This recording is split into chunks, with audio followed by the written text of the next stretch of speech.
Can you hear me? అందరికి నా voice వినపడుతుందా? Please confirm.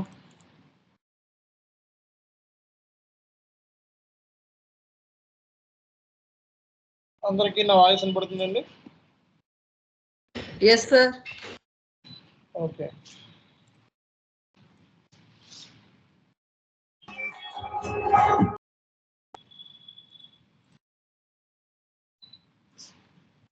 నిన్న ఓటీసీ ప్రాసెస్ సంబంధించి నేను రెజ్యూమేస్ పంపించమన్నాను. ఎవరు పంపించలేదు ఏంటి? ఎవరు ప్రిపేర్ అవ్వట్లేదా? ఓకే, రిఫరెన్స్ ఉంది అండి. రిఫరెన్స్ ఉంది కాబట్టి అడిగాను నేను. ఎవరైనా ప్రిపేర్ అయిన వాళ్ళు మాత్రం పంపించండి. ప్రిపేర్ అవ్వకుండా పంపించదు. ఇంటర్వ్యూ జరుగుతుంది కామన్గా. రిఫరెన్స్ ద్వారా మనకి ఇస్తున్నాం అనమాట. ఓకే, సో ప్రిపేర్ అయిన వాళ్ళు ఎవరు లేరా? ఓటీసీకి చాలా క్లాసెస్ అటెండ్ అయ్యారు, చాలా మంది ఫస్ట్ నుంచి ఉన్నారు.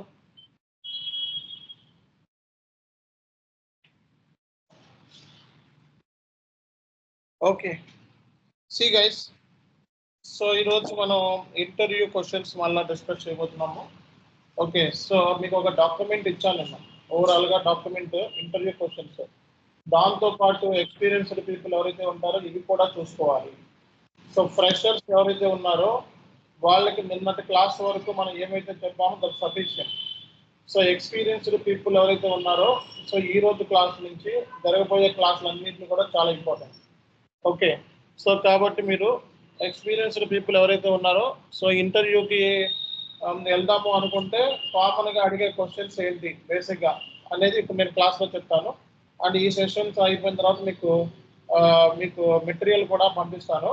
ఓకే, సో అకౌంట్స్ పేయబుల్ జాబ్స్కి ఎవరైతే వెళ్తారో సో ఒక అకౌంట్స్ పేయబుల్ జాబ్ కొట్టాలి అంటే సో ఇంటర్వ్యూలో అడిగే క్వశ్చన్స్ జనరల్గా ఎలా ఉంటాయి?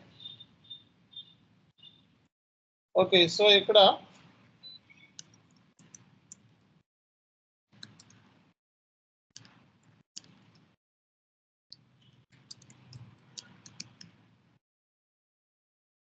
సో నిన్న నేను ఒక డాక్యుమెంట్ ఇచ్చాను ఇంటర్వ్యూ క్వశ్చన్ సంబంధించింది. సో అది ప్లస్ ఇది కూడా మీరు చూసుకోవాలి. ఎక్స్పీరియన్స్డ్ పీపుల్ ఎవరైతే ఉన్నారో వెళ్దాము అనుకునే వాళ్ళు. ఓకే, సో పేయబుల్స్ సంబంధించింది మనకి. సో అకౌంట్ పేయబుల్ అంటే ఏంటి చెప్పండి, ఎవరు చెప్తారు? What is mean to accounts payable? Amount which is payable to vendor. Payable to vendor on which basis? Cash or credit basis? ఏ బేసిస్లో? Credit basis.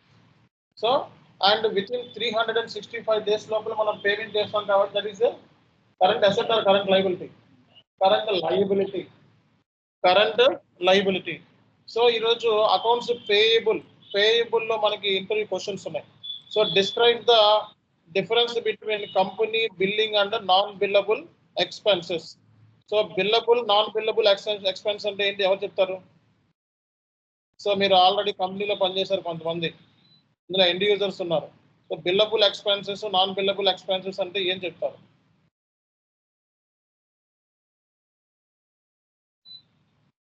ఎవరు చెప్పండి, ఎవరు చెప్తారు? బిల్లబుల్ ఎప్పుడు వెళ్ళలేదా ఈ వాట?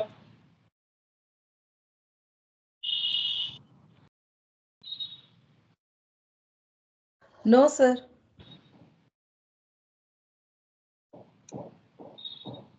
సో మీరు ఇది బిల్లబుల్ నాన్ బిల్లబుల్ మీకు ఆల్రెడీ మీరు వర్క్ చేసేటప్పుడు 9 hours టైం షీట్లో ఎంటర్ చేస్తారా చేయరా? అప్పుడు ఆ వర్డ్ వెళ్ళలేదు మీరు ఎవరు కూడా. ఇది బిల్లబుల్ ప్రాజెక్ట్, ఇది నాన్ బిల్లబుల్ ప్రాజెక్ట్ అని ఎప్పుడు వెళ్ళారా? ఇది billable project, non billable project. Billable project అయితే ఎవరు పేమెంట్ చేస్తారు? క్లయింట్ పే చేస్తారు. సో క్లయింట్ వర్క్ చేసి పెడుతున్నారు. నాన్ బిల్లబుల్ అంటే ఎవరు? నువ్వు ఏ కంపెనీ కోసం పనిచేస్తున్నావు? ఫర్ ఎగ్జాంపుల్ క్యాప్జెమినీ ఉంది, పనిచేస్తున్నావు.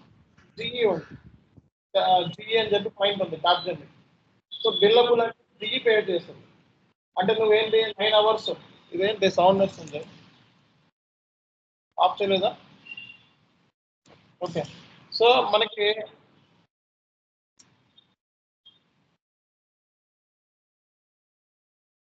సి గైస్, మనకి బిల్లబుల్ నాన్ బిల్లబుల్ అనే వర్డ్ మీరు చూసే ఉంటారు కంపెనీలో. ఇది బిల్లబుల్ ప్రాజెక్ట్ రా, ఇది నాన్ బిల్లబుల్ ప్రాజెక్ట్ అని విన్నారా లేదా? సో బిల్లబుల్ ప్రాజెక్ట్ అంటే ఏంటి బేసిక్గా? జనరల్గా బిల్లబుల్ అంటే ఏంటి, ఆ క్లయింట్ మీకు డబ్బులు కడుతున్నాడు, అవునా కదా. ఫర్ ఎగ్జాంపుల్ మీరు వీక్లీ ఎన్ని అవర్స్ పని చేస్తారు, 40 to 45 అవర్స్ పని చేస్తారు, అవునా కదా. సో అంటే రోజుకి 9 అవర్స్ చొప్పున, సో 5 డేస్ పని చేస్తారు, Saturday Sunday off.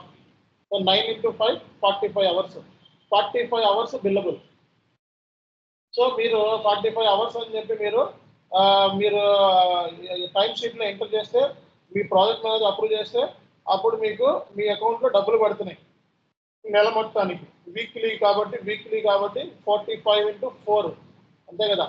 So weekly జనరల్గా మీరు డైలీ పనిచేసేది 9 అవర్స్, రోజుకి 9 అవర్స్ పనిచేస్తారు. వీక్లీ ఎన్ని డేస్, 5 డేస్ పనిచేస్తారు. 5 into 9 45. సో బిల్లబుల్ ప్రాజెక్ట్ అంటే క్లయింట్ పే చేస్తారు, క్లయింట్. నాన్ బిల్లబుల్ అంటే ఏంటి, క్యాప్జెన్ని పే చేస్తుంది. మీరు బెంచ్లో ఉన్నారు, బెంచ్లో ఉంటారు కదా, ప్రాజెక్ట్ అసైన్ చేయాలి కదా. సో అదేంటిది, నాన్ బిల్లబుల్ వర్కర్, అవునా కదా. సో బిల్లబుల్ అంటే క్లయింట్ దగ్గర నుంచి. సో ఇక్కడ జనరల్గా ఏంటంటే బిల్లబుల్ ఎక్స్పెన్సెస్ అన్నాడు. ఇక్కడ billable expenses are cost incurred by the company for goods sold, services rendered to its customer and clients. These expenses are typically related to the company core revenue generating activities like sales commission, shipping charges, customers, orders, direct labors, project-based services. Non-billable expenses cost cannot directly charged or passed to customer to the clients. Okay, these expenses are essential for the company operation but not directly linked to the revenue generation. ఈ points చూసుకోండి, ఈ points చాలా important. Okay, non bill expenses are just like rent, utilities, staff, ఇదన్నీ కూడా non billable expense. అంటే చూడండి ఇక్కడ billable expenses are cost incurred by the company for goods or services rendered to customer. అంటే కస్టమర్కి గూడ్స్ని పంపించడానికి అయిన ఖర్చులు ఏమైతే ఉంటాయో అవన్నీ కూడా బిల్లబులే. ఓకే, మరి మన ఫ్యాన్ ఖర్చులు ఉంటాయి, రెంట్ ఉంటాయి, ఆఫీసు సప్లైస్ ఇవన్నీ ఉంటాయి, స్టాఫ్, ఇవన్నీ కూడా ఎవరికి, non billable, company maintenance.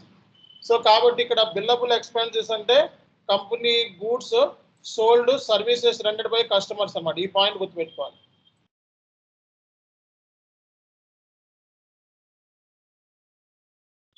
So these expenses are typically direct, అంటే ఈ ఎక్స్పెన్సెస్ మూలంగా కంపెనీ కోర్ రెవెన్యూ అనేది జనరేట్ అవుతుంది. ఓకే, సో ఫర్ ఎగ్జాంపుల్ నేను ఆఫీస్లో ఉన్నా,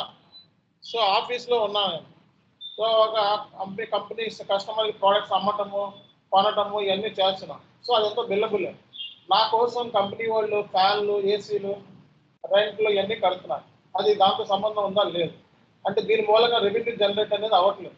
సో ఇవన్నీ కూడా ఇవన్నీ ఏమంటాము, not directly link to the revenue జనరేషన్తో సంబంధం లేనివన్నీ కూడా ఏంటిది, non billable expenses.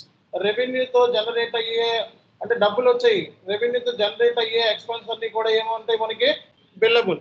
So non billable expenses కి ఎగ్జాంపుల్ చెప్పండి, చదవాలి ఒకసారి, అందరూ కూడా చదవండి ఒకసారి. Rent, utilities, office supplies, salaries, support staff, ఇవన్నీ మీకోసం, మీ ఫెసిలిటీస్ కోసం, అంతగాని directly not link to the ప్రొడక్షన్తో కానీ డబ్బులు వచ్చేదాంతో కానీ అయ్యేదాంతో కానీ మన సంబంధం లేదు. ఓకే, ఇప్పుడు నాకు కోర్ రెవెన్యూ రావాలంటే నేను దాని ఎక్స్పెన్సెస్ ఇన్కర్ చేయాలి, సేల్స్ మనకి డబ్బులు కట్టాలి, అవన్నీ సేల్స్తో లింక్ అయి ఉన్నాయి. కాబట్టి అవి ఏం ఎక్స్పెన్సెస్, బిల్లబుల్ ఎక్స్పెన్సెస్. దాంతో లింక్ లేకుండా నేను నా కోసం పెట్టిన యూటిలిటీస్, ఓకే, నా కోసం కట్టిన రెంట్లు, ఇవన్నీ కూడా ఏంటి, నాన్ బిల్లబుల్. అంటే ఏంటి, రెవెన్యూతో జనరేట్ కానివి అని అర్థమైందా లేదా. సో ఇది ఇంటర్వ్యూలో బిల్లబుల్ ఎక్స్పెన్సెస్కి ఎగ్జాంపుల్ ఇది చెప్పాలి. ఇవన్నీ కూడా రెవెన్యూ జనరేటింగ్ యాక్టివిటీస్, ఈ ఎక్స్పెన్సెస్ మూలంగా రెవెన్యూ అనేది జనరేట్ అవుతుంది. నాన్ బిల్లబుల్ ఎక్స్పెన్సెస్ మూలంగా రెవెన్యూ అనేది జనరేట్ ఏం కాదు, it's not link to the revenue generation. So examples ఇవి అని చెప్పాలి. ఓకేనా. So how do you calculate current liabilities on the financial statement? Formula ఉంది మనకి. సో బ్యాలెన్స్ షీట్ ఫార్ములా ఎవరు చెప్తారండి? బ్యాలెన్స్ షీట్ లో ఫార్ములా ఉంది, తెలుసా మీకు? Assets equal to capital plus liabilities. So ఇక్కడ total liabilities equal to current liabilities plus non current long term. So లైబిలిటీస్ని క్యాలిక్యులేట్ చేయాలంటే సో మనకి ఫార్ములా అనమాట. ఈ ఫార్ములా రేపు పొద్దున్న సో ఇంటర్వ్యూలో మీరు చెప్పాల్సి ఉంటుంది ఒకవేళ అడిగితే. ఓకే, సో మనకి షార్ట్ టర్మ్ ఉంది, లాంగ్ టర్మ్ ఉంది. షార్ట్ టర్మ్లో మనకి short term so accounts, this includes accounts. So total liability అంటే కరెంట్ లైబిలిటీ ఉంది, లాంగ్ టర్మ్ లైబిలిటీ ఉంది. ఓకే, కరెంట్ లైబిలిటీ అంటే ఏంటి? విత్ ఇన్ 365 డేస్లో పేమెంట్ చేయాలన్నమాట. ఇవన్నీ కూడా short term debts, accrued expenses, short term loans, ఇవన్నీ కూడా అకౌంట్స్ పేయబుల్లో కవర్ అవుతాయి అన్ని.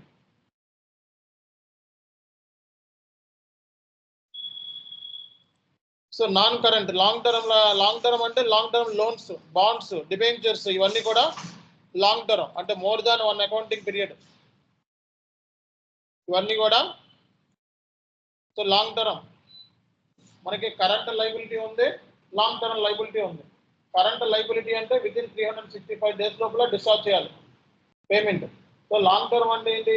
బాండ్స్, డిబెంచర్స్, ఇవన్నీ more than 10 years, 20 years, loans ఇవన్నీ 20 ఇయర్స్, 10 ఇయర్స్ ఇలా ఉంటాయి.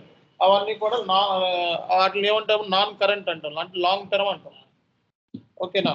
సో ఫార్ములా ఏంటి? సో లైబిలిటీస్ని క్యాలిక్యులేట్ చేయడానికి ఫార్ములా ఏంటి? Total liabilities equal to current liability plus non current liability. కనబడుతుందా ఇది మీకు? ప్రైజ్ పెంచుదా? కనబడుతుందా? సో ఇది సో అందరూ చెప్పగలుగుతారు కదా, 2 క్వశ్చన్కి ఆన్సర్ వచ్చేసింది, అవునా కదా? Next, so name all components of invoice. ఇన్వాయిస్లో ఏముంటుంది? ఎవరు చెప్తారు? మన ఎస్ఏపీలో చెప్పాలి. సో దీనిలో అవసరం లేదు. సో ఇన్వాయిస్లో ఏముంటుంది? హెడర్ డేటాలో ఏముంటుంది చెప్పండి? Company code, purchase organisation. Invoice నువ్వు పర్చేజ్ ఆర్డర్ చెప్తున్నావు, ఇన్వాయిస్లో ఏముంటుందో చెప్పాలి. So invoice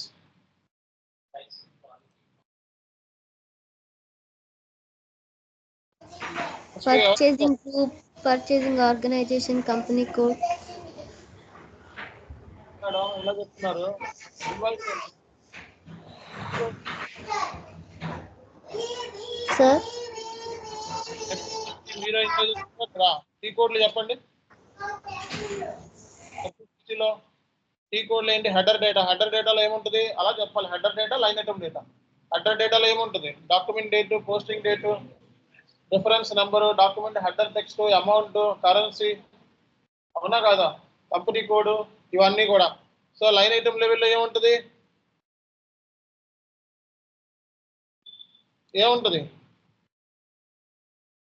CL account, tax code పైన హెడర్ డేటా, ట్యాక్స్ కోడ్ ఉంటుంది. సో ట్యాక్స్ ఉంటుంది కదా, జిఎస్టీ, జిఎల్ అకౌంట్, అమౌంట్, తర్వాత cost centre, profit centre, internal order, segment. Okay, so business area, ఇవన్నీ చెప్పాలి. సో ఇవన్నీ చెప్పాలి. పేమెంట్ టర్మ్స్ ఆర్ కండిషన్స్, ఇవన్నీ చెప్పాలి. ఇవన్నీ చెప్పగలరా లేదా? ఇవి కూడా చెప్పలేకపోతే నేనేం చేయలేనమ్మా. ఎన్ని రోజులు క్లాసులు చెప్పా, బీపీ వచ్చేద్దు నాకు. ఇలాంటి చిన్నవి కూడా చెప్పవద్దా? ఓకే, సో ఇవి 3. Next, so what are the types of assets? So మనకి what are the types of assets in కంపెనీలో ఏమేమి అసెట్స్ ఉంటాయి చెప్పండి? Tangible assets, intangible assets. Tangible assets లో జనరల్ గా ఏముంటాయి మనకి?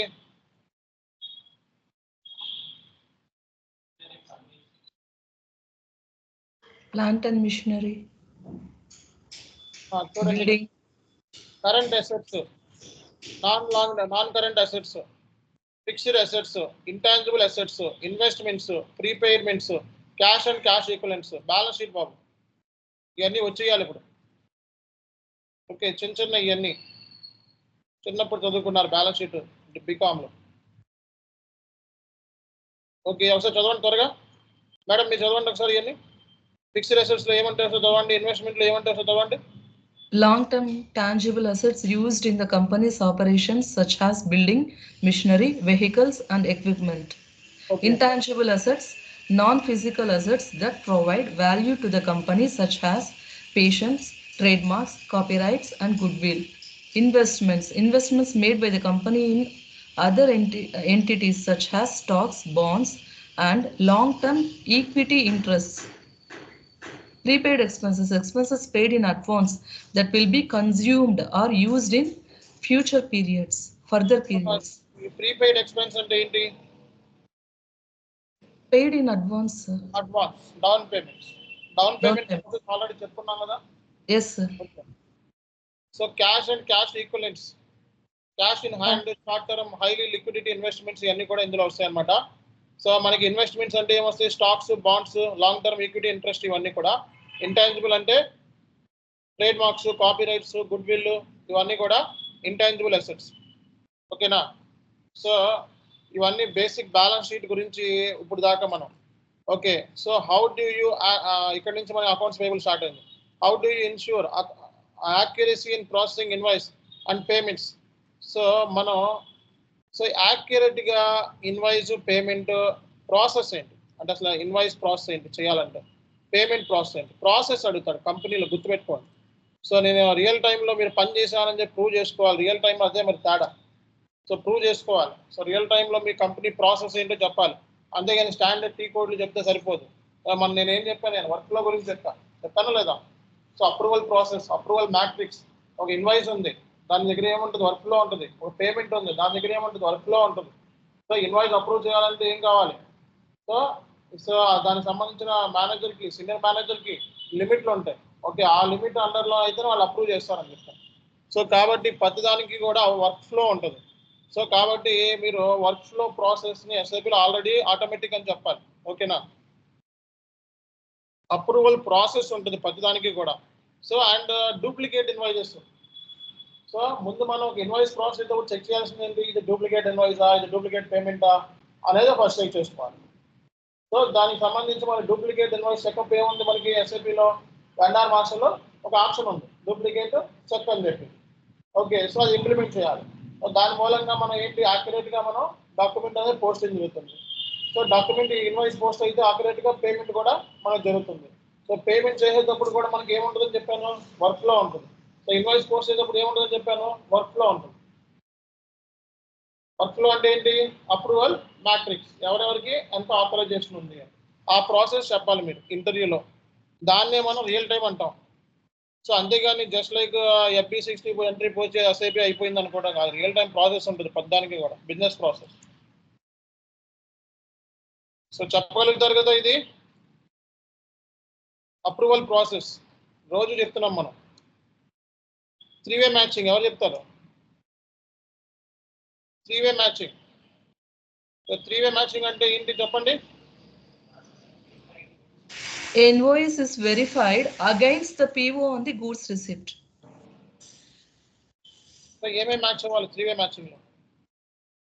Purchase order, goods receipt, invoice, ఈ మూడే కదా. Purchase order, goods receipt, invoice. So దీనే మనం 3-way మ్యాచింగ్ అంటాం. Purchase order, goods receipt, invoice మూడు క్వాంటిటీ, అమౌంట్ మ్యాచ్ అవ్వాలి. దాన్నే మనం 3-way మ్యాచింగ్ అన్నాం. 3-way మ్యాచింగ్ ఫెయిల్ అయితే ఇన్వాయిస్ ఏమవుతుంది? బ్లాక్లోకి వెళ్తుంది. ఆల్ ఇన్వాయిస్ని రిలీజ్ చేయాలంటే AT కోడ్ యూజ్ చేస్తాం. ఆల్ బ్లాక్డ్ ఇన్వాయిస్ని ఒకేసారి రిలీజ్ చేయాలంటే AT కోడ్ యూజ్ చేస్తాం. ఆ పాయింట్ కూడా చెప్పాలి. బ్లాక్లోకి వెళ్తాం కాదు, మనం చెప్పిన ప్రతి పాయింట్ చెప్పాలి ఇంటర్వ్యూలో. MRBR. Okay, MRBR.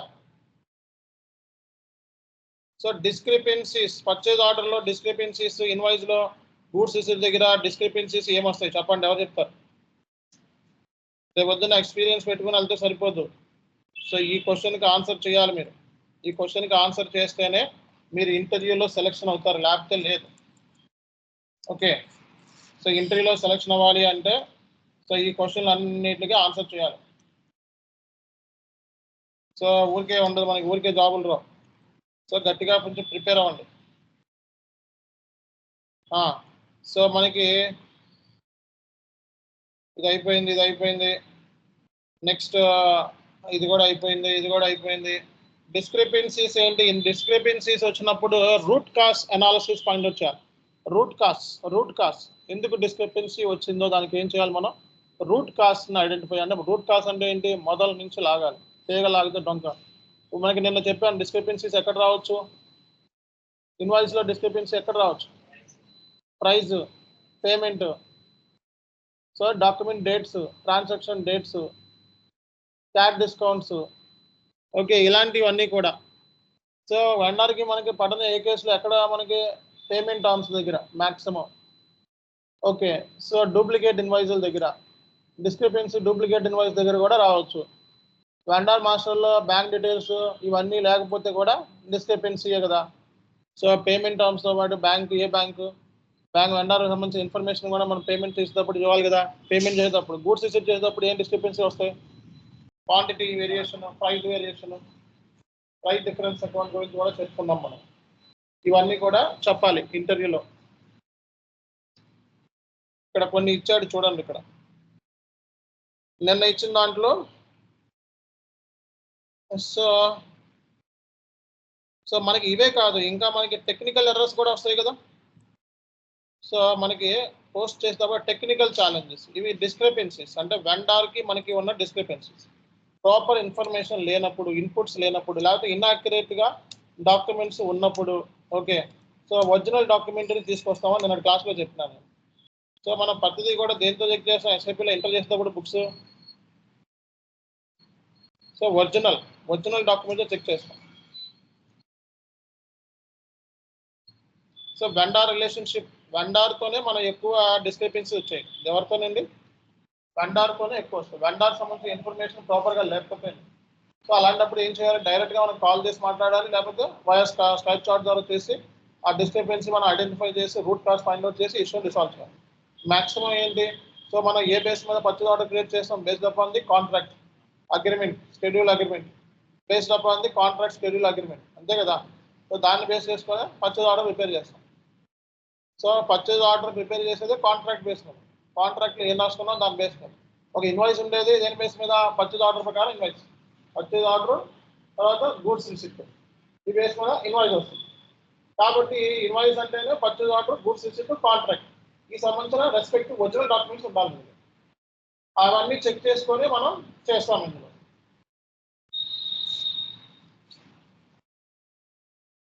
So accounts payable process start నుంచి ఎండ్ వరకు చెప్పమంటున్నాడు అండి, చెప్తారా?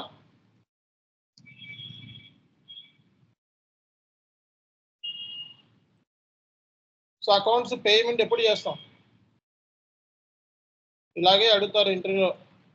ఈ కోడ్లు చెప్తే ఓకే, కానీ ఇక్కడ దాని ప్రాసెస్ అడుగుతాడు కంపెనీలో, నిజంగా మీరు పని చేశారా లేదా. ఫస్ట్ పేమెంట్ చేయాలంటే ఏంటిది, ఇన్వాయిస్ రిసిప్ట్ ఉండాలి దగ్గర.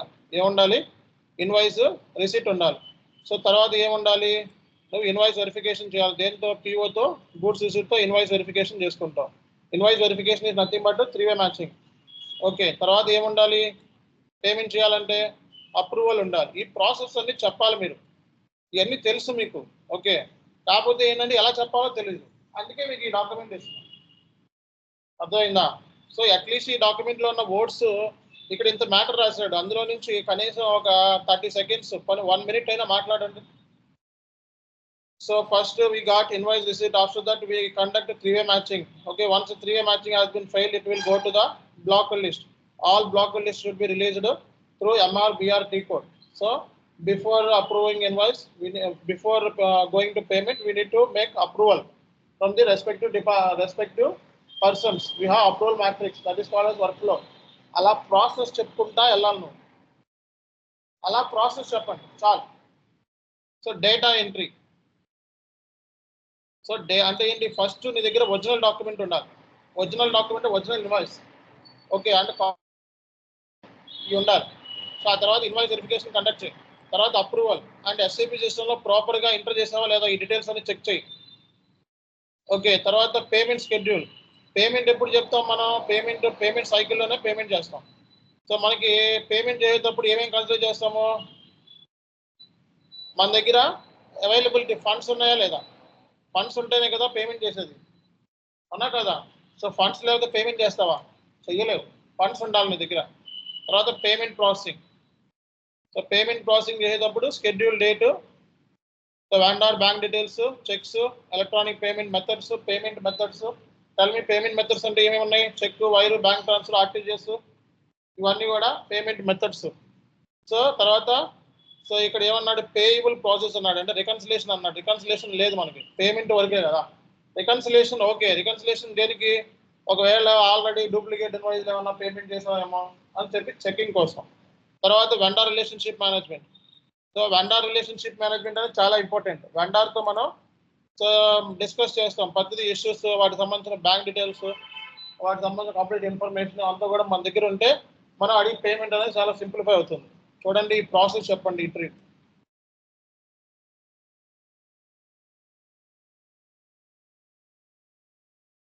So vendor enquiries, payment issues ఏమొస్తాయి బాబు? ఇవన్నీ చదువుకుంటే చాలు, జాబ్ కన్ఫర్మ్ అబ్బా. ఇంతకంటే క్వశ్చన్స్ అడిగే ఛాన్సే లేదు. చాలా వరకు నేను చూపించాను. నేను ఇచ్చిన డాక్యుమెంట్, ఈ document more than sufficient. Okay, more than sufficient. So how do you vendor hand అంటే ఇక్కడ ఎలా సొల్యూషన్ ఇవ్వాలో కూడా ఇచ్చాడు కంప్లీట్గా. మీకు అది బెనిఫిట్. ఇక్కడ ఆన్సర్ ఎలా ఇవ్వాలో కూడా ఇచ్చాడు. ఇవన్నీ నోట్తో చెప్తున్నాం. చాలా మంది ఇంగ్లీష్ రాదు. సో ఇప్పుడు దీంట్లో ఉన్న చూసుకొని చదువుకొని ఎంతో కొంత మాట్లాడగలిగితే జాబ్.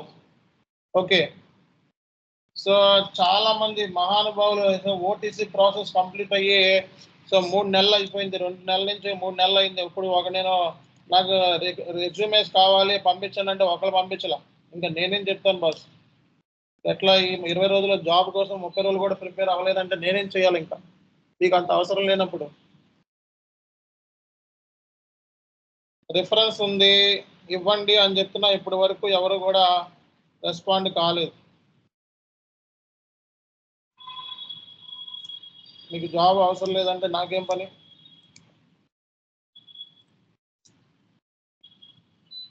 సో చూడండి ఇక్కడ how do you handle vendor inquiries and resolve payment issues. So ఇక్కడ I gather all the relevant information. So payment issues including invoice number, payment date and supporting document. Supporting document అంటే original documents. Okay, supporting documentation, ఈ point కూడా మీరు use చేయాలి రేపు పొద్దున. So ఇవన్నీ ఎలా మాట్లాడాలి అనేది కూడా ఇచ్చాడు ఇక్కడ. ఓకే, ఇందులో ఇంత మ్యాటర్ ఇచ్చాడు, అందులో కనీసం 2 పాయింట్లు చెప్పినా చాలు. దీంట్లో యూజ్ చేసిన లాంగ్వేజ్ యూజ్ చేస్తే. So I investigate issue internally and root cause. చూడండి పద్దాక రూట్ కాస్ ఈ వర్డ్ యూజ్ చేయండి రియల్ టైంలో. మీరు రియల్ టైం అని చెప్పి ఫైండ్ అవుట్ అవుతుంది. Okay, root cause, payment delay, incorrect payment amount. So ఎక్కడ మనకి జనరల్గా పేమెంట్ ఇష్యూ వచ్చాయి? ఇన్కరెక్ట్ పేమెంట్స్ అయితేనే కదా, wrong amounts, wrong bank details అయితేనే మనం వెండర్ని ఎక్కువ కాంటాక్ట్ అవుతూ ఉంటాం క్వరీస్ కోసం. So I internally collaborate with purchasing, receive, solve the issues effectively. చూడండి సో ఎలా మాట్లాడాలి అనేది కూడా ఇచ్చాడు. పెట్టాలి. సో ఈ డాక్యుమెంట్ లో మీకు ఎలా మాట్లాడాలి అనేది కూడా ఇచ్చాడు. ఓకే, ఇదంతా బిజినెస్ ప్రాసెస్ అంటాం. సో బిజినెస్ ప్రాసెస్ కంపెనీలో పనిచేసామంటే చెప్తే సరిపోదు. So just like T codes వచ్చు నాకు అంటే ఓకే, టీ కోడ్స్ వచ్చు బాగానే ఉంది. కంపెనీ ప్రాసెస్ ఏంటో చెప్తారు. బిజినెస్ ప్రాసెస్ చెప్పండి. పేమెంట్ బిజినెస్ ప్రాసెస్ చెప్పు. మీ దాంట్లో పేమెంట్స్ చేయాలంటే అసలు ఏం చేస్తావో చెప్పాలంట స్టార్టింగ్. సో అప్పుడు నేను అడ్వాన్స్ 11 F110 యూజ్ చేశాను, లేకపోతే అడ్వాన్స్ 43 యూజ్ చేశాను, పేమెంట్ అయిపోద్ది అంటే పేమెంట్ అయిపోతుంది. కానీ ప్రాసెస్ ఏంటి? ప్రాసెస్ చెప్పని అడుగుతా. ఆ ప్రాసెస్ ఇందులో ఉంటుంది. ఆ బిజినెస్ ప్రాసెస్ కోసం ఇక్కడికి వచ్చాను. ఎక్స్పీరియన్స్ లేకుండా జాబ్ కొట్టాలంటే మరి ఇదే మరి ఇది చదువుకొని వెళ్ళాలి. పేమెంట్ సైకిల్ అంటే ఏంటి చెప్పండి? What strategies do you optimize the payment cycle and take advantages early payments and discounts? So నీకు డిస్కౌంట్ కావాలా వద్దా? ప్రతి కంపెనీకి డిస్కౌంట్ పోగొట్టుకోవాలని కోరుకోదు, అవునా కదా? ఏ కంపెనీ అయినా డిస్కౌంట్ కావాల్సిందే. సో వెండర్ డిస్కౌంట్ ఇస్తున్నాడంటే నాకు వద్దంటామా? సో అలాంటప్పుడు డిస్కౌంట్ మనం పొందాలి అంటే ముందు ఏం చేయాలి? మనం వెండర్కి ఇన్ టైంలో పేమెంట్ చేయాలి. వెండర్ చెప్పిన పేమెంట్ టర్మ్స్ ని బేస్ చేసుకొని పేమెంట్ చేయాలి. కాబట్టి సో పేమెంట్ షెడ్యూల్ వెండర్తో నెగోషియేట్ చేసుకోవాలి. ఆటోమేటెడ్ ప్రాసెస్ పెట్టుకోవాలంట. సో అలర్ట్స్ పెట్టుకోవాలంట. సో డిస్కౌంట్ అనాలిసిస్ అంటే సింపుల్గా చెప్పాలంటే ఇప్పుడు ఒక వెండర్ ఉండడు. ఒక వెండర్ అయితే వాడిది ఎంత అని చెప్పి చేంజింగ్ రిపోర్ట్. ఒక వెండర్కి 4-5 ఇన్వాయిస్లు, 10 ఇన్వాయిస్లు, 20 ఇన్వాయిస్లు అంటే చెప్పేసి మన రియల్ టైంలో 1000 వెండర్స్ ఉంటారు. ఎంతమంది ఉంటారు? 100 నుంచి 1000 మంది వెండర్స్ ఉంటారు పెద్ద పెద్ద కంపెనీస్. మరి వాళ్ళందరి దగ్గర నుంచి డిస్కౌంట్లు పొందాలా వద్దా? ఒక వెండర్ని కాదు, అందరి దగ్గర నుంచి. అలాంటప్పుడు మనం ఎలా తీసుకుంటాం అంటే vendor ageing report. Vendor ageing report out standing. So ఎప్పుడు మనకి ఇన్వాయిస్ ఎప్పుడు అవుట్ స్టాండింగ్ అవుతుంది, ఎప్పుడు మనకి డ్యూ అవుతుంది. అవుట్ స్టాండింగ్ డ్యూ అనేది ఎప్పుడు తెలుస్తుంది మనకి? ఒక ఇన్వాయిస్ అవుట్ స్టాండింగ్ అవుతుందా డ్యూ అవుతుందా అని ఏ బేస్ మీద చెప్పగలుగుతాం? పేమెంట్ టర్మ్స్లో ఉంటుంది. సో కాబట్టి మనం ఇన్వాయిస్ డ్యూ కాలేదంటే దాని అర్థం ఏంటి? ఒకవేళ పేమెంట్ టర్మ్లో ఏముంది, క్యాష్ డిస్కౌంట్ వస్తుందా? సో డ్యూ ఎప్పుడవుతుంది? సో వెండర్ ఎప్పుడైతే మనకి ఫలానా క్యాష్ డిస్కౌంట్ దాటేసిందో, లైక్ ఫర్ ఎగ్జాంపుల్ నాకు 5 రోజుల్లో పేమెంట్ చేసి 10% ఇస్తా, 20 రోజుల్లో పేమెంట్ చేస్తే 5% ఇస్తా, 10 + 20 ఎంత? 30 రోజుల వరకు ఇన్వాయిస్ డ్యూ అవుతుందా? డ్యూ కాదు. సో కాబట్టి ఇవి ఎక్కడ తెలుస్తుంది, ఎలా తెలుస్తుంది? ఇవన్నీ కూడా వెండర్ ఏజింగ్ రిపోర్ట్. ఓకే, అలాగే వెండర్ సంబంధించి పేమెంట్ టర్మ్స్ బేస్ చేసుకొని మనం ఫైనలైజ్ చేస్తాం అన్నమాట. సో అప్పుడు మనం క్యాష్ డిస్కౌంట్ టోటల్గా ఈ వెండర్ దగ్గర టోటల్ క్యాష్ డిస్కౌంట్ మనకి ఎంత వస్తుంది అనేది కూడా క్యాలిక్యులేట్ చేయొచ్చు అన్నమాట. క్యాష్ డిస్కౌంట్ టోటల్ బ్యాలెన్స్ ఎలా అవుతుందని ఎలా తెలుస్తుంది నీకు? ఇప్పుడు నా దగ్గర 100 వెండర్లు ఉన్నారు. 100 వెండర్లకి నేను సో పలానా రోజున పేమెంట్ సైకిల్ చేసి పేమెంట్ చేస్తాను. పేమెంట్ సైకిల్ రోజున పేమెంట్ చేస్తాను. నాకు ఈ 100 వెండర్లకి నాకు క్యాష్ డిస్కౌంట్ వచ్చిందని ఎలా తెలుస్తుంది? ఈ 100 వెండర్లకి నాకు టోటల్ ఎంత క్యాష్ డిస్కౌంట్ వచ్చిందో ఎలా తెలుస్తుంది? క్యాష్ డిస్కౌంట్ జిఎల్ఎస్సి FBL3Nలోకి వెళ్తే తెలుసుకోండి. FBL3N తెలుసు కదా, FBL3Nలోకి వెళ్ళి క్యాష్ డిస్కౌంట్ జిఎల్తో బ్యాలెన్స్ చెక్ చేయి, టోటల్గా వచ్చేసింది కదా. సింపుల్ లాజిక్, జిఎల్ బ్యాలెన్స్ అయిపోయింది, క్యాష్ డిస్కౌంట్ బ్యాలెన్స్. సో ఇక్కడ ఏంటంటే క్యాష్ డిస్కౌంట్ పొందాలి అంటే నీ సైడ్ నుంచి నువ్వు ఏం అలర్ట్స్, క్యాష్ డిస్కౌంట్ ఏ కంపెనీ పోగొట్టుకోదు కాబట్టి ఆటోమేటెడ్ ప్రాసెస్ అంట. ఓకే, సో ఆటోమేటెడ్ ప్రాసెస్ అనేది కంపెనీలో వేరే ఉంటాయి, సాఫ్ట్వేర్లు ఉంటాయి, ఇంటర్ఫేస్ దాంతో లింక్ చేయాలి అంటే మానిటరింగ్ అలర్ట్స్ పెట్టుకోవాలంట. సో అంటే ఏంటి, ఈ లోపల ఇది డ్యూ దాటేస్తుందిరా బాబు, డ్యూ దాటేస్తుందని చెప్పి ఎవరో ఒకళ్ళ టీం పెట్టుకోవాలి, దానికి సపరేట్గా క్యూసీ టీం. వెండర్తో మనం నెగోషియేట్ చేయాలి, మాట్లాడుకోవాలి. అలాగే పేమెంట్ షెడ్యూల్, సో ఎప్పుడు మనం పేమెంట్ షెడ్యూల్ చేయాలి అనేది కూడా మనకు వెల్ ప్లాన్ చేసుకోవాలి. సో అంతేగాని ఇష్టం ఈ రోజు పేమెంట్ షెడ్యూల్ రేపు పొద్దున పేమెంట్ షెడ్యూల్ అట్లా ఉండదు. So payment schedule weekly payments, monthly payments, quarterly payments కూడా ఉంటాయి. కానీ పేమెంట్ షెడ్యూల్ చేసేటప్పుడే ఏ బేస్ మీద పేమెంట్ షెడ్యూల్ చేస్తాం? వెండర్ సంబంధించిన డ్యూ ఇన్వాయిస్ అవ్వకముందు పేమెంట్ చేస్తే మనకి ఏమొస్తుంది? ఒకటి క్యాష్ డిస్కౌంట్ వస్తుంది. డ్యూ అయిన తర్వాత కూడా చేసుకోవచ్చు మన డబ్బులు లేకుండా, అలా కదా. సో ముందు మన దగ్గర డబ్బులు ఉంటేనే కదా, ఫండ్స్ ఉండాలి మన దగ్గర, పేమెంట్ చేయాలంటే ఫండ్స్ ఉండాలి. మరి నీకు క్యాష్ డిస్కౌంట్ పొందాలి అంటే డ్యూ లోపలే నువ్వు పేమెంట్ చేయాలి. కాబట్టి వెండర్ ఏజింగ్ రిపోర్ట్ తీసుకోవాలి, ఫుల్ చేసుకోవాలి. ఎస్ఐపిలో టీ కోడ్ ఉందా, టీ కోడ్, ఆ టీ కోడ్ వేసుకుంటే వెండర్ ఏజింగ్ రిపోర్ట్ వచ్చేస్తుంది. ఓకే, వెండర్ ఏజింగ్ రిపోర్ట్ తీసుకొని so payment terms, so each vendor payment terms ఏముంది, డ్యూ డేట్ ఎప్పుడు ఉందో చెక్ చేసుకోండి. సో ఆ రిపోర్ట్స్ తీసుకోండి, due date reports, open item vendor open item report. Open item T code ఏంటి? FBL1N. Discount analyse చేయాలి. దీనికి అప్పుడు అంటే డిస్కౌంట్ పొందాలి అన్నా సరే కంపెనీకి ఒక ప్రాసెస్ ఉంటుంది అనే విషయాన్ని తెలుసుకోవాలి. ఓకే,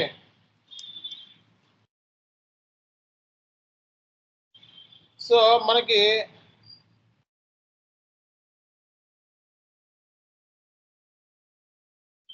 ట్యాక్స్ అంటే అప్పుడు ట్యాక్స్ మనకి ఎన్ని టైప్స్ ఆఫ్ ట్యాక్సెస్ ఉన్నాయండి, మనకి అప్లై అయ్యే ట్యాక్సెస్ ఏంటి? సో అప్లై అయ్యే ట్యాక్సెస్ ఏంటి చెప్పాలి. వ్యాట్ అప్లై అవుతుంది. వ్యాట్ అంటే మన ఇండియాలో అప్లై వ్యాట్, వేరే కంట్రీస్లో వ్యాట్ ఉంటుంది. GST అప్లై అవుతుంది. GST, TDS అప్లై అవుతుంది. TDS అంటే ట్యాక్స్ డిడక్షన్ ఎక్స్పోర్ట్. TDS గురించి నేను నెక్స్ట్ క్లాస్లో చెప్తాను. సో ఇక్కడ సో మనకి ట్యాక్స్ గురించి ఐడియా ఉండాలి. సో ట్యాక్స్ వచ్చేటప్పటికి మనం ప్రొవైడ్ చేసే సర్వీసెస్. సో GST ఎవరు డిడక్ట్ చేస్తారు? GST ఎవరు కట్టాలి? మనం వెండర్ కట్టాలి కదా. సో వెండర్ కట్టాలంటే ఏదో రా మెటీరియల్ ఏదో పర్చేస్ చేస్తున్నాం కదా.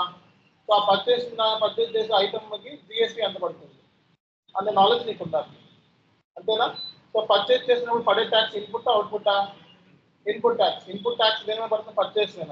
ఇంట్రా స్టేట్కి డిఫరెన్స్ ఏంటి? సో ఇంటర్ స్టేట్లో IGST అప్లై అవుతుంది, ఇంట్రా స్టేట్లో CGST, SGST 50%.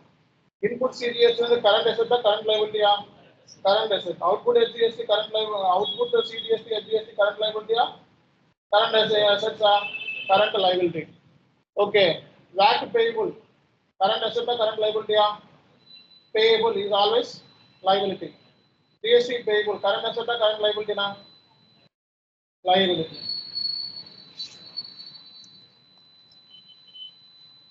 so duplicate payments company lo jarugutaya leda దాని కోసం ఏం చేయాలి బాబు డూప్లికేట్ పేమెంట్ నిన్న చెప్పిన వెండర్ మాస్టర్లో చెకప్ చేయాలి డూప్లికేట్ పేమెంట్ వెండర్ మాస్టర్లో చెకప్ చేస్తాం అండ్ డూప్లికేట్ పేమెంట్ అయ్యిందా లేదా అనేది ఎలా చేస్తాం తెలుస్తుంది మనకి ఏ బేస్ మీద ఫైండ్ అవుట్ చేస్తాం posting date document type reference number so duplicate invoice మనం ఫైండ్ అవుట్ చేయాలంటే ఏంటిది పోస్టింగ్ డేట్ డాక్యుమెంట్ డేట్ SAPలో posting date document date reference number amount రాసుకోండి how to identify duplicate payments okay in SAPలో duplicate payment అవ్వాలంటే ఏం identify చేయాలి document date posting date posting date ఈ రెండు సేమ్ ఉంటాయి అలాగే amount reference number company code amount reference company code so SAPలో మనకి డూప్లికేట్ పేమెంట్ని ఫైండ్ అవుట్ చేయాలంటే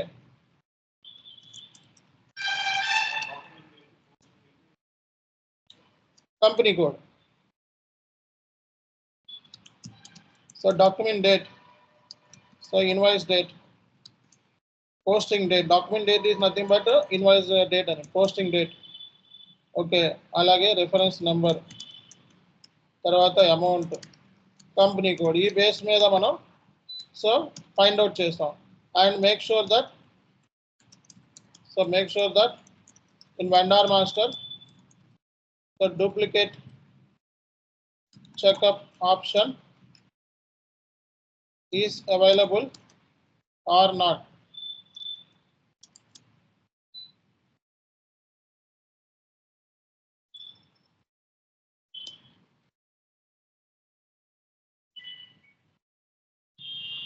వెండర్ మాస్టర్లో మనకి డూప్లికేట్ పేమెంట్ ఉందా లేదా అని చెక్ చేసుకోవడానికి ఇది SAP పాయింట్ ఆఫ్ వ్యూ రేపు పొద్దున్న ఇవన్నీ చెప్పాలి మీరు ఇవన్నీ చెప్తేనే మీకు జాబ్ వస్తుంది ఏజింగ్ అంటే ఏంటండి ఏజింగ్ రిపోర్ట్ మూలంగా బెనిఫిట్ ఏంటి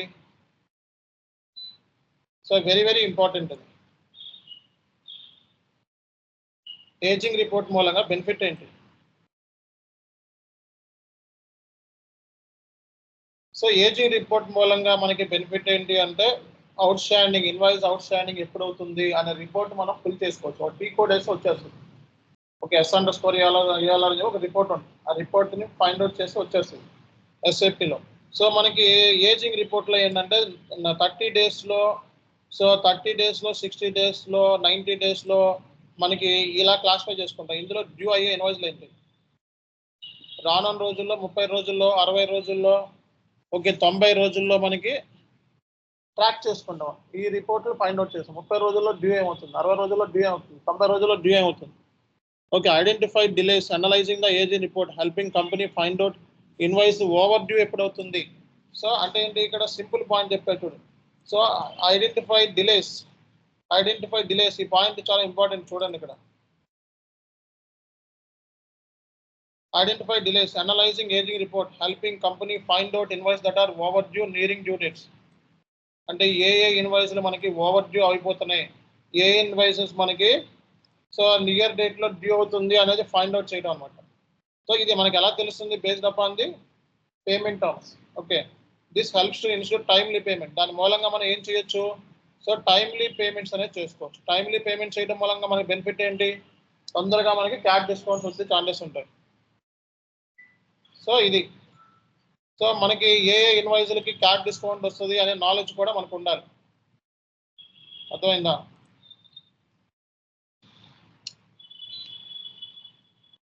so prioritize the payment categorization invoice based upon their due dates and critical suppliers are paid on time. So critical suppliers కి in time లో కట్టాలి లేకపోతే వాడు మళ్ళీ నీకు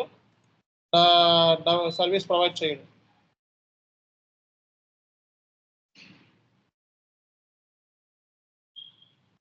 సో ఎంప్లాయీ రింబర్స్మెంట్స్ ఉంటాయి. రింబర్స్మెంట్ అంటే ఏంటి చెప్పండి? ఎంప్లాయీ కొన్ని రింబర్స్మెంట్ చెప్పండి. కంపెనీలో పనిచేశారు కదా చాలా మంది ఇందులో. సో ఎవరైనా ఎంప్లాయీ రీఎంబర్స్మెంట్స్ ఏమొస్తాయి చెప్పండి? Medical claims. So medical claims reimbursement చేసుకోవచ్చు. ఓకే, సడన్గా యాక్సిడెంట్ అయింది అనుకో, సో ఏదైనా అపోలో హాస్పిటల్లో జాయిన్ అయ్యాను అనుకో, జస్ట్ మనం అపోలో హాస్పిటల్ డబ్బులు కట్టాల్సిన అవసరం లేదు. కంపెనీ ద్వారా రీఎంబర్స్మెంట్ చేయాలి. SIP certificate, SIP licence certificate కూడా కంపెనీ నుంచి రీఎంబర్స్ చేసుకోవచ్చు తెలుసా?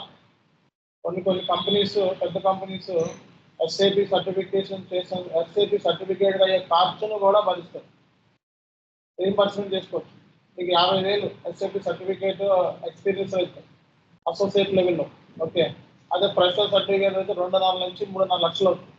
ఇప్పుడు అది నేను రీఎంబర్స్మెంట్ తీసుకుంటాను అనుకుంటే తీసుకోవచ్చు. ఆ సర్టిఫికేట్ ముందు నువ్వు ఎగ్జామ్ రాసేటప్పుడు దాంట్లో మీ కంపెనీలో ముందు ఎంటర్ చేయాలి డీటెయిల్స్ అని. అప్పుడు ఎగ్జామ్ రాసి అయిన ఖర్చుని కంపెనీ దగ్గర నుంచి రీఎంబర్స్ తీసుకోవచ్చు. లేదా కొన్నిసార్లు కంపెనీయే బేర్ చేస్తుంది. ఓకే, సో మొన్న ఒకసారి నేను ఎస్ఐపి సర్టిఫికేట్ రాద్దామని చెప్పి నేను డబ్బులు కట్టేశాను. మా కంపెనీకి తెలియదు, నేను డబ్బులు కట్టేశాను. తర్వాత తెలుసుకున్నాను ఎస్ఐపి సర్టిఫికేట్కి మా కంపెనీయే పే చేస్తుందని, ఐబిఎంఏ పే చేస్తుంది. నేను తెలియక వెళ్ళి ముందు దాంట్లో ఎంటర్ చేయాలని, ముందు నేను రాస్తున్నాను పలానా డేట్ని రాస్తున్నాను ఇవన్నీ ఎంటర్ చేయాలి. అలా ఎంటర్ చేయకుండా నువ్వు వెళ్ళి రాసేసి తర్వాత నాకు ఎంత అయ్యింది అని చెప్పి వాడు ఒప్పుకోడు. అదే జరిగింది. అందుకే కంపెనీ రివ్యూ పాలసీ చదవాలి. కంపెనీలో జాయిన్ అయితే ఏం చదవాలి? కంపెనీ పాలసీస్ ఉంటాయి, అవునా కదా? కంపెనీ పాలసీస్, అప్రూవల్స్, ఓకే, మీ మేనేజర్ అప్రూవల్ చేసుకోవాలి మళ్ళీ. సో ఇవన్నీ ఉంటాయి, అవన్నీ తీసుకుంటే రీఎంబర్స్మెంట్ ఉంటారు. Medical claims, certificates, SIP certificates. Okay, అలాగే మనకి ఇంకా ఏముంటాయి చెప్పండి? మెడికల్ క్లైమ్స్, అలాగే ట్రావెలింగ్. ఫర్ ఎగ్జాంపుల్ కంపెనీ తరఫు నుంచి నేను ఒక యూఎస్ వెళ్ళాను, ఆ డబ్బులతో పెట్టుకొని వెళ్ళా, కంపెనీ ఇస్తాను. ఓకే, 2 లక్షలు అయింది. సో కంపెనీకి మనం క్లైమ్ చేసుకోవచ్చు, అవునా కదా? ఇవన్నీ ఏముండాలి మన దగ్గర? ప్రాపర్ రిసిప్ట్స్ అన్నీ ఉండాలి. Okay, so compliance, policy compliance, review and approval, timing process, payment methods ఇవన్నీ కూడా కరెక్ట్గా ఉంటేనే అవి నీకు కంపెనీలో రీఎంబర్స్మెంట్ ఇస్తారు. లేకపోతే మీకు అవన్నీ కూడా రీఎంబర్స్మెంట్ కష్టం అవుతుంది. అర్థమైందా? ఎన్ని ఉన్నాయి? చాలా ఉన్నాయి.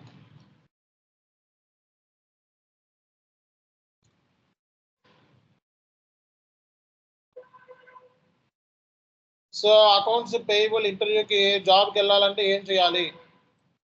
అకౌంట్స్ పేయబుల్ ఇంటర్వ్యూ అన్న P2P అన్న ఇవన్నీ ఒకటే. ఓకే, పేయబుల్ సంబంధించి సపరేట్ వింగ్ అనమాట. P2Pలో పార్ట్ అకౌంట్స్ పేయబుల్, ఇన్వాయిస్ ఒకటి అలాగా. సో అకౌంటింగ్ కాన్సెప్ట్ మీద బ్రష్ అప్ చేసుకోవాలి. అకౌంటింగ్ కాన్సెప్ట్ మీద ఫుల్ నాలెడ్జ్ ఉండాలి. So accruals, deferrals, okay, so entries, journal entries మీద, కాన్సెప్ట్స్ మీద కమాండ్ ఉండాలి. నెక్స్ట్ ఏంటంటే సాఫ్ట్వేర్ మీద కమాండ్ ఉండాలి. సాఫ్ట్వేర్ తెలుసు కదా, ఎస్ఎపి సాఫ్ట్వేర్, టీ కోడ్స్ అన్నిటి మీద నాలెడ్జ్ ఉండాలి. And problem solving skills. So client దగ్గర నుంచి అంటే జస్ట్ లైక్ మనకి సో ఇష్యూస్ వస్తూ ఉంటాయి వెండర్కి సంబంధించి. So issues, vendor queries answer చేయడం, సో డూప్లికేట్ ఇన్వాయిస్ వచ్చినప్పుడు, ఇలా సిస్టంలో ఎర్రర్స్ వచ్చినప్పుడు, సో మనం అవుట్ సైడ్ పీపుల్తో, అదర్ క్రాస్ మాడ్యూల్ టీమ్ పర్సన్స్తో కూడా మాట్లాడి ఇష్యూస్ని రిసాల్వ్ చేయాలి. సో ఆ స్కిల్స్ ఉండాలి. సో అలాగే సో యాక్యురేట్గా మనం పేమెంట్ చేసే దగ్గర మనం చాలా జాగ్రత్తగా ఉండాలి. ఎందుకంటే పేమెంట్ అంటే ఊరికి ఎలా పడితే టక్కున ఎస్ఐపిలో కొట్టినట్టు కొట్టేయకూడదు. పేమెంట్ చేసినావు అంటే అది డూప్లికేట్ ఇన్వాయిసా కాదా అనేది 2 సార్లు 3 సార్లు చెక్ చేసుకోవాలి. అది అలాగే సపోర్టింగ్ డాక్యుమెంట్ చెక్ చేసుకోవాలి. సో ఇన్వాయిస్ కరెక్ట్గా ఉందా లేదా అనేది కూడా చెక్ చేసుకోవాలి. సో ఈ పేమెంట్ చేసేటప్పుడు బ్యాంక్ డీటెయిల్స్ ఉన్నాయా, ఏమైనా రాంగ్ ఇస్తున్నామా లేదా అని చెక్ చేసుకోవాలి. బ్యాంక్కి బ్రాంచ్ అడ్రస్, వెండర్ సంబంధించిన name, postal code, vendor bank details, IBAN number, SWIFT code ఇవన్నీ చెక్ చేసుకోవాలి. సో ఏమైనా ఇష్యూస్ వస్తే వెండర్తో మాట్లాడగలిగే కెపాసిటీ దగ్గర ఉండాలి. ఓకే, అలాగే so organisation, accounts payable, large volume of invoice, organisation skills అంట. సో ఇక్కడ చూడండి, accounts payable involve many large volume of invoice and payment, discuss how to prioritise task, meet deadlines and maintain the organised workspace. So accounts payable అంటేనే చాలా number of రోజు కొన్ని వందల payments జరుగుతూ ఉంటాయి. So అలాంటప్పుడు బేసిక్గా so ఎలా ఏది క్రిటికల్ పేమెంట్, ఎవడ క్రిటికల్ వెండర్, ఎవరికి పేమెంట్ ముందు చేయాలి, ఎవరికి తర్వాత చేయాలనే నాలెడ్జ్ మీ దగ్గర ఉండాలి. ఎవరికి అర్జెంట్ ఉంది పేమెంట్, అర్జెంట్ ప్రయారిటీ బేసిస్, దాన్ని ఏమంటాం ప్రయారిటీ బేసిస్లో మనం పేమెంట్ చేస్తాం. అంతేగాని పేమెంట్ అనగానే డబ్బులు ఉన్నాయి కదా అని చెప్పి తప్ప పంచుకుంటూ పోతాం. మనం డబ్బులు ఉన్నాయి కదా అని చెప్పి ఊళ్ళో అందరూ పంచి పెడతాం. డబ్బులు ఉన్నప్పుడే దాన్ని జాగ్రత్తగా పేమెంట్ చేయాలి. ఎవరికి ముందు అర్జెంట్ డబ్బులు కట్టాలి ముందు వాళ్ళకి కట్టుకుంటాం. డ్యూ ఇన్వాయిస్ ఎక్కడ అవుతుంది 30 days ఏజీ రిపోర్ట్ ఫైండ్ అవుట్ చేస్తాం. ఒక ఇన్వాయిస్ డ్యూ ఓవర్ డ్యూ ఎలా తెలుస్తుంది, ఏజీ రిపోర్ట్ చేసుకుంటే తెలిసిపోతుంది. Ageing and ageing report.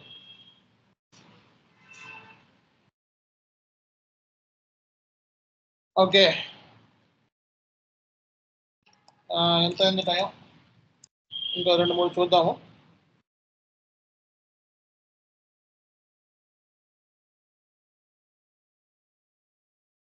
So మనకి అకౌంట్స్ పేయబుల్లో ఉన్న సాఫ్ట్వేర్స్. ఓకే, సో మీరు ఫాలో అయ్యే సాఫ్ట్వేర్ ఏంటండి? SAP software. సో ఇదే కాకుండా ఇంకా QuickBooks, okay, SAP, Oracle financial, Xero, Microsoft Dynamics, ఇవి కూడా other softwares. NetSuite, okay, ఇవి కూడా ఉన్నాయి. ఇవే కాకుండా అదర్ సాఫ్ట్వేర్స్ కూడా ఉన్నాయి. సో వెండార్తో పేమెంట్ అని ఎలా నెగోషియేట్ చేసుకుంటాం అది పర్చేసింగ్ వాళ్ళు చూసుకుంటారు కదా, నీకెందుకు? వెండార్ పేమెంట్ టర్మ్స్ అనేది ఎవరు నెగోషియేట్ చేస్తారో పర్చేసింగ్ టీమ్. నువ్వు పేమెంట్ చేసుకునేవాడు. పేమెంట్ టర్మ్ కరెక్ట్గా ఉందో చెక్ చేస్తావు. పేమెంట్ టర్మ్ కరెక్ట్గా ఉందో లేదో ఏ చెక్ చేస్తావు? కాంట్రాక్ట్ చేస్తావు. కాంట్రాక్ట్లో ఉంటుంది. కాంట్రాక్ట్ షెడ్యూల్ అగ్రిమెంట్లో పేమెంట్ టర్మ్స్ ఉంటుంది. అండ్ పర్చేజ్ ఆర్డర్ దాని ప్రకారం చేస్తారా, గూడ్స్ రిసిప్ట్ వచ్చిందా, ఇన్వాయిస్ కరెక్ట్గా ఉంటే పేమెంట్ చేస్తాం. సో నువ్వు చెయ్యు. అండ్ వెండార్ నెగోషియేట్ చేసేది వెండార్తో ఎవరు? మీరు కాదు, పర్చేజింగ్ టీమ్. కాబట్టి నీకు నెగోషియేషన్ అంతా కూడా ఎవరితో కాంటాక్ట్ అవ్వాలి? పర్చేజింగ్ టీమ్ సపరేట్గా ఉంటుంది కంపెనీలో. సో వెండార్ మాస్టర్ని క్రియేట్ చేయాలంటే ఎన్ని టైప్స్ ఆఫ్ డేటా ఉన్నాయి వెండార్ మాస్టర్లో? 3 types: general data, company code data, purchasing data. General డేటాలో ఏముంటుంది, కంపెనీ కోడ్ డేటాలో ఏముంటుంది, పర్చేజింగ్ డేటాలో ఏముంటుంది? ఎవరితో కాంటాక్ట్ అవుతాం? వెండార్తో. అన్నిటికంటే సెన్సిటివ్ ఇన్ఫర్మేషన్ ఏంటి అందులో? Bank details. అలాగే డూప్లికేట్ వెండర్ చెకప్స్, ఇవన్నీ చెప్పాలి. ఓ చాలా వరకు అయిపోయిందిగా. So month end very very important.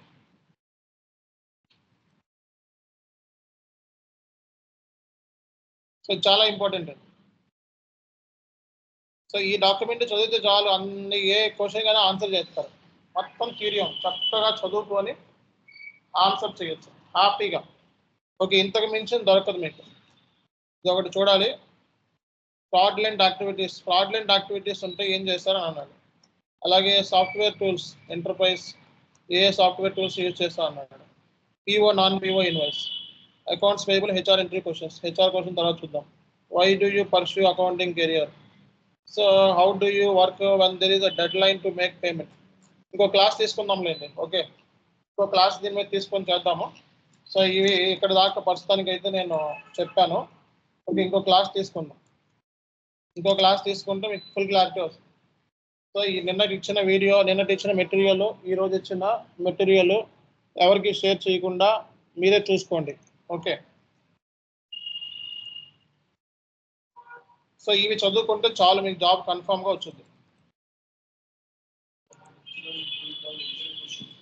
అది అక్కడి నుంచి ఇంటర్వ్యూ క్వశ్చన్స్ అని చెప్పాను కదా, అక్కడి నుంచి ప్రాసెస్ చూడండి. ఓకే, అకౌంట్స్ పేయబుల్లో మ్యాక్సిమం ఇంతకు మించింది లేదండి. ఇంతకు మించిన సీనే లేదు, అన్నీ కవర్ చేసాం. ఒకటి రికన్సిలేషన్ ఒకటి ఉంది అంతే. ఓకే, రికన్సిలేషన్ ఒకటి ఉంది, చిన్న చిన్న టాపిక్స్ ఉన్నాయి, అవన్నీ అయిపోతాయి. ఓకే, సో ఇవి మీరు చూసుకుంటే, థియరిటికల్గా చూసుకుంటే జాబ్ కన్ఫామ్గా వచ్చింది. ఓకే, థియరిటికల్గా ఎంత డాక్యుమెంటేషన్ ఉంటుంది, అవి మీరు ప్రిపేర్ అయితేనే జాబ్ వస్తుంది, గుర్తుపెట్టుకోండి. ఇప్పుడు దాంట్లో సోది చాలా ఉంది, ఆ సోది అంతా అవసరం లేదు. 4 ఇప్పుడు దాంట్లో చాలా మ్యాటర్ ఇచ్చాడు. బట్ ప్రాసెస్ మీకు తెలుసుకో. 2 ముక్కలు అంటే ఏంటి, ఒక కనీసం 30 seconds నుంచి 1 minute వరకు మాట్లాడాలి. ఏ క్వశ్చన్ అడిగినా ఎంత 30 seconds నుంచి 1 minute వరకు. P2V ప్రాసెస్ అన్నాడు, ఇది పెద్ద ప్రాసెస్, అది వదలకూడదు. అది 2 నిమిషాలు. ఓకే, 2 నిమిషాలు. ఇంట్రడక్షన్ 1 నిమిషం నుంచి 2 నిమిషాలు. ఇంట్రడక్షన్ 1 నుంచి 2 నిమిషాలు చెప్పాల్సింది కదా. రోల్స్ అండ్ రెస్పాన్సిబిలిటీస్ కానీ 1 minute పడుతుంది, 1 minute నుంచి 2 minutes లోపు. So P2P process 1 or 2 minutes లోపు. Invoice, purchase order, goods receipt, తర్వాత ఏంటిది పేమెంట్. వీటి గురించి అడిగితే ఎలా చేస్తామని అడిగితే కనీసం 1 minute to 2 minutes మొత్తం ఐటమ్స్ అన్ని ఫీల్డ్స్ ఆ ఫీల్డ్స్ చెప్పాలి. డిస్క్రిపెన్సీస్ అడిగితే 0.30 seconds 30 seconds to 1 minute discrepancy. ఇక్కడ ఆల్రెడీ ఇచ్చాను డిస్క్రిపెన్సీ, అంత మించి సీన్ లేదు. ఏ ఎంట్రీగానే వెళ్ళండి, స్టాంప్ కూడా ఇస్తాను, అంత మించి ఏమి రావు. పేమెంట్లు అంటే ఇంత మించి ఏముంది, ఇంకేముంది చెప్పండి మీరు. ఏజీ రిపోర్టే ఉంది, డ్యూ డేట్, పేమెంట్ అవ్వము, ఇవే పేమెంట్ ఏదో బ్యాంక్ డీటెయిల్స్ ఇవే కదా. సో పేమెంట్ సైకిల్ అనేది important. So due date, under ageing report, under ageing payment terms, ఈ 4 డూప్లికేట్ పేమెంట్స్, ఈ 4 కనబడుతున్నాయి అంతేనా కదా. వీటి మీద మీరు ఫోకస్ చేయాలి. డిస్క్రిపెన్సీస్, మాస్టర్ డేట్, ఇంతకు మీద సీనింగ్ కనబడతలేదు. కానీ మీరు చెప్పండి, ఇంత 10 ఏళ్ళ పైన ఎక్స్పీరియన్స్ నాకు చెప్పండి, ఇందులో ఎందుకంటే మీరు వేరే పాయింట్లు ఇంకా కవర్ కాలేదని చెప్పండి. రికన్సిలేషన్ ఒకటి పక్కన పెట్టండి, ఇంత మించి సీన్ లేదండి. ఓకే, ఈ డాక్యుమెంట్ ప్రిపేర్ అయ్యి వెళ్తే జాబ్ కన్ఫామ్గా వచ్చుద్ది. మేడం మీరు ఏంటి అది గ్రూప్లో పంపించండి, 61 బ్యాచ్లోకి ఇంటర్వ్యూ మెటీరియల్ అని చెప్పి నేనే పంపిస్తాను. సో ఆ వీడియో కూడా పంపించు, ఇప్పుడు 61 బ్యాచ్లో పంపించి వీడియో ఇంటర్వ్యూ మెటీరియల్ అని పంపించవచ్చు. Okay, thank you all. సి సరే అకౌంట్స్ పేయబుల్ రోల్లో ఈ నాన్ కమర్షియల్ కి ప్రాబ్లం అవుతుంది సార్. నాన్ కమర్షియల్ వాళ్ళే అకౌంట్స్ పేయబుల్గా అర్హులు. ఓకే, ఇందులో మీరే అర్హులు. సింపుల్ గా చెప్పాలంటే బీటెక్ కూడా తీసుకుంటారు ఇందులో. పేయబుల్ అంటే ఏంటి, జనరల్ గా ఇందులో ఫైనాన్స్ ఏం అవసరం లేదు.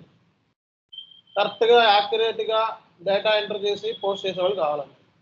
కాబట్టి దీనికి బీటెక్ ఎవరైనా ఎలిజిబులే, P2Pకి ఎవరైనా ఎలిజిబులే.